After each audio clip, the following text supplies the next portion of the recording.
J'ai fait cette vidéo, c'est pour mes petits frères, petites sœurs, et pour ceux qui sont encore dans cette illusion-là, qui ne comprennent pas comment le monde fonctionne vraiment. Je parle surtout à mes propres petits frères, pour ceux qui me suivent, pour ceux qui me connaissent, qui sont inspirés à devenir quelqu'un de différent de la majorité de la population, la majorité de la société. L'école, la connaissance de l'école n'a rien à y voir avec la richesse. Totalement rien à y voir avec la richesse. C'est une chose que pour comprendre ça, j'ai dû travailler, j'ai dû me questionner moi-même, me poser des questions moi-même avant d'arriver à cette conclusion. L'école n'a rien à y voir avec la richesse. Si je prends un exemple, si tu regardes aux alentours de toi, tu vas voir des grands frères ou des grandes sœurs qui sont quoi? Des intellectuels, mais ils sont tellement pauvres qu'ils n'ont même pas le peu pour mettre dans l'assiette pour manger. Pourquoi?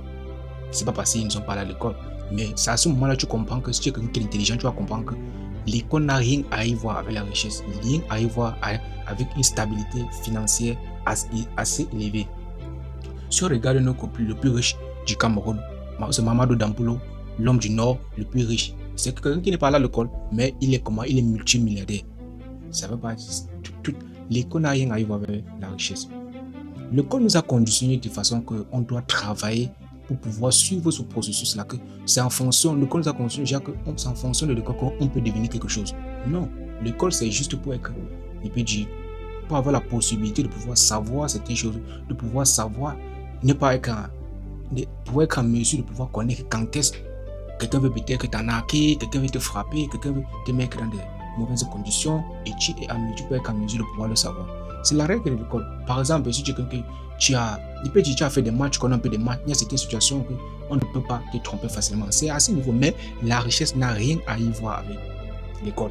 C'est une chose qu'il y a pour apprendre ça. J'ai dû lire 2 livres.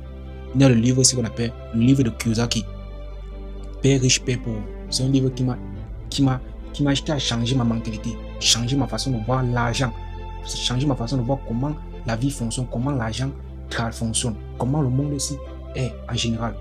Il y a le livre ici, il y a le livre de la psychologie de l'argent. La psychologie de l'argent, il y a Père riche, Père pauvre de Kiyosaki. Les 2 livres ici ont changé radicalement ma façon de voir les choses.